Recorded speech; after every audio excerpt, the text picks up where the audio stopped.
Pilot, some of this you'll know, some of it you won't. 3 years ago, 2143, humanity finally found out that we're not alone. Of course, we also found out the others are very well armed.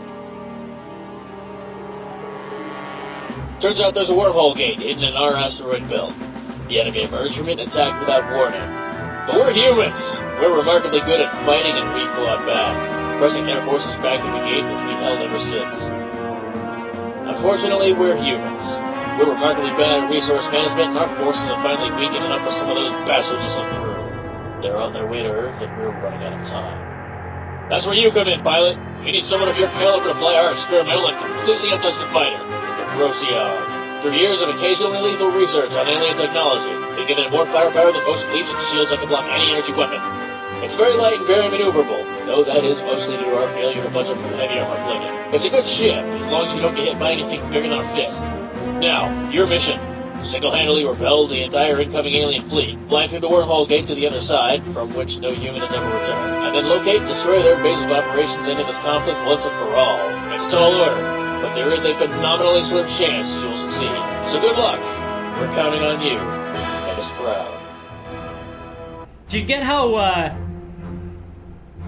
this doesn't inspire any confidence whatsoever? You're looking at the intro of Procyon, an independent game I bought on Steam, yet another title that works beautifully with Tridef Ignition in 3D. Now, a word of advice. First off, I included a link to a custom game profile in the video description, so you should get yourself a copy of that profile if you want the game to run properly. It will run outside of the box with the generic Tridef Ignition profile. The first thing you want to do when you start, either with my custom profile or with the generic profile, is to open the Tridef HUD. You go to Performance and you turn off Power 3D. That is all you have to do. This you even have to do with my custom profile. Now, why do I recommend using the custom profile? Well, if you use it stock, you're gonna notice there's a problem with the focus. Every time the focus readjusts, it flickers the image and messes with the 3D depth. So what I did is I created a profile that uses a fixed focus, which is mostly what I normally do with a profile. I just basically configure a fixed focus, save that, and deploy it. You'll notice most of my profiles just involve that. There's only a couple that have more settings than the focus. So here we go with the proper focus and my custom profile. Go ahead and join in here, and I'm gonna go to level 2, mostly because there's a lot of difference between the levels. Stage 1 provides great depth in 3D, gives you a great introduction to the game. Stage 2 is one of the most awesome 3D stages I've seen so far.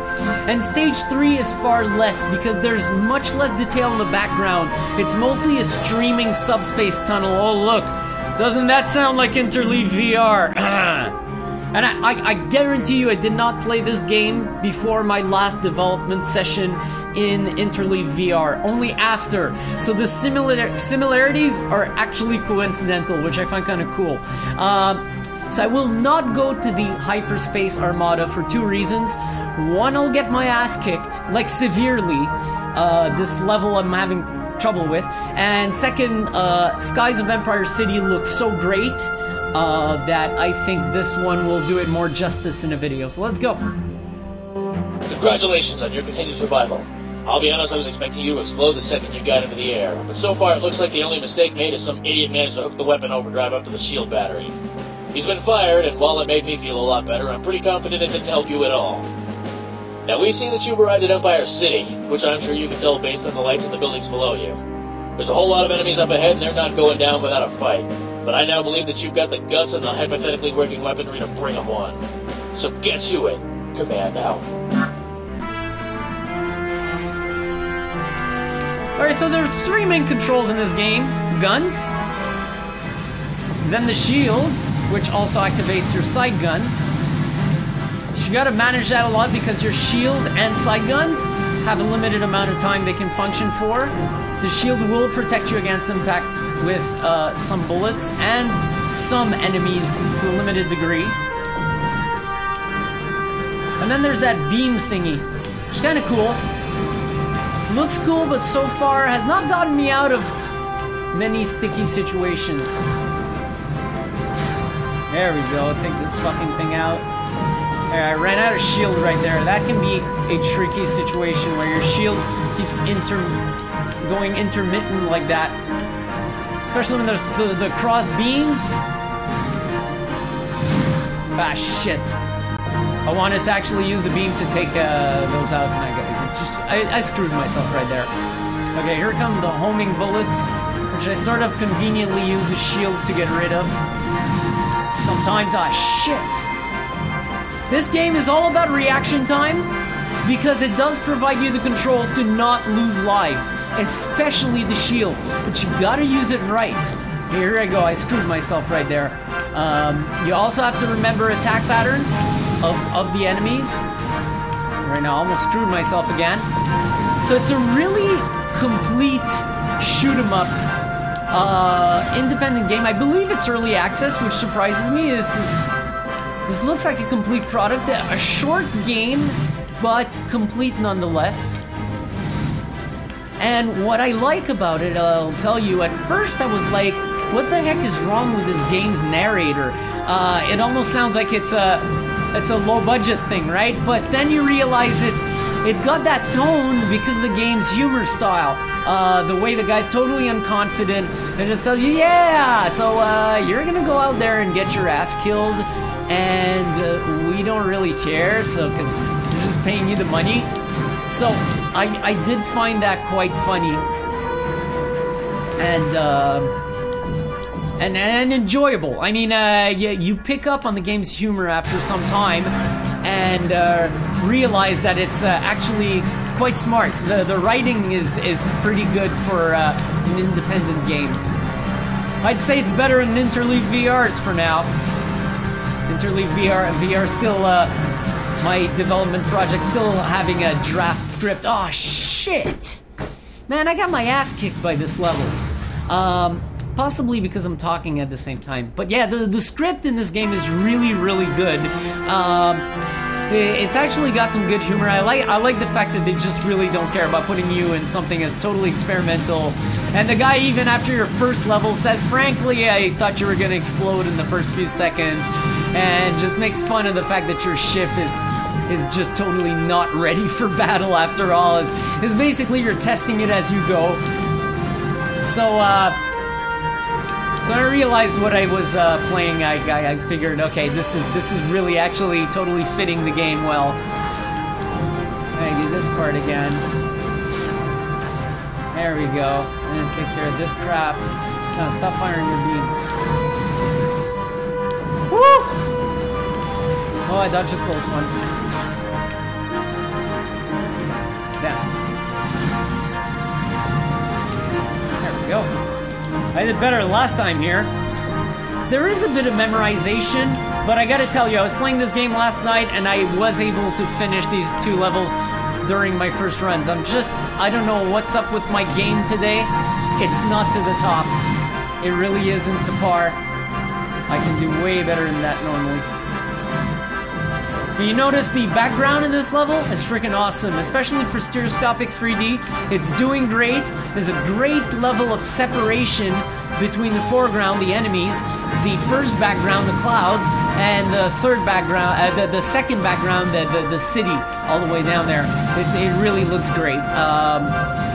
It's part of the reason why I bought this title. I saw the playthroughs, obviously in 2D, because I did not have any confirmation that this would work with Tridef Ignition. I took a risk. It's a $4 title, so I figured it wouldn't be too much of a big risk to try it out and just see if it works properly. Shit, I should have gone between its 2 guns there, and whatever. Let's try this. There we go. A bit of lightning for everybody. How's that feel, you bastards? That was the special attack. That's your 4th control. You obviously use it less often, and it is entirely secondary. That's a tricky part right here, with the enemies flying in between the bullets right there. But you can see it's a really complete shoot-'em-up. For an independent title, it's well written, it's got some clever humor, And as you're about to see now, it's also got some freaking badass bosses. And I sort of learned a trick here, where you use just a little jolt to your shield, get rid of a few homing bullets. Man, I didn't realize for a second the mouth had opened. I just started firing away. I'm actually gonna be jonesing here for a special attack on my meter. Ooh. And I had to, for a second, retire from trying to dodge homing bullets because I was out of shield there. Which, damn it. At least I didn't lose any lives during my playthrough, which is always a good thing. Come on, baby. Okay, she opens up. Come on, come on, come on. The more gun time I can get towards that thing, I'm good. Alright, filling up the shield, alright. I got this.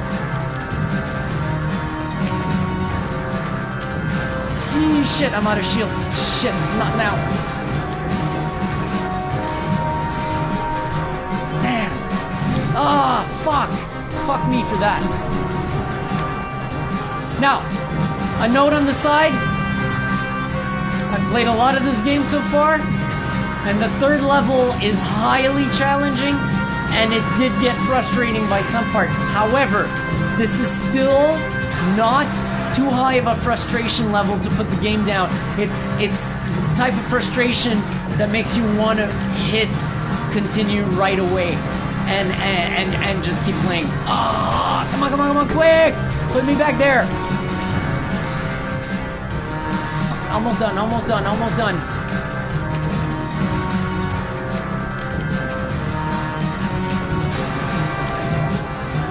I need to use a way more opportunistic timing here. Yeah! Got him! Wow! This, as you can see, was a tense moment in the gameplay. It's so tense that that's probably why when the gameplay gets tense in this title, you'll feel frustration if you fail. You actually will. But it's the frustration of the failure more than what the gameplay provided. You're not gonna go like, oh fuck, it's cheap. You're gonna go like, oh fuck me, I screwed it up, you know?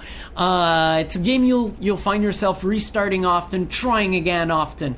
As you just saw, like I got my ass kicked in the first playthrough, second playthrough, the boss gave me a good run for my money there. So this is really a title that I recommend, once again, shoot 'em up fans to pick up. If you have Tridef Ignition, if you have your 3D gaming rig, you just saw that this thing works beautifully with 3D. It has good depth. It does not have a good depth on the top layer. I have to address this. A lot of shoot 'em ups do that. When you turn on the 3D, the background is so far away from the foreground that the way you adjust the focus, you don't get much depth on the enemies and your own ship. However, you'll notice that when the enemies are big, you do get a great degree of depth. So it's not like it's completely flat or anything. This is actually providing you a good illusion of depth, not just on the background, but on the actual battlefront, on the plane on which you fight. This title, if you're into shoot 'em ups, I would give an 8 out of 10. It is really a cheap buy, so it's almost a no-brainer. I recommend fans of shoot 'em ups to pick it up, and if you got a 3D gaming rig and also like shoot 'em ups, I double the recommendation. That's how far I go. Oh yeah. That's it for this quick little review of Procyon. Hope you enjoyed it. Hope you pick up the title, and I'll see you next time.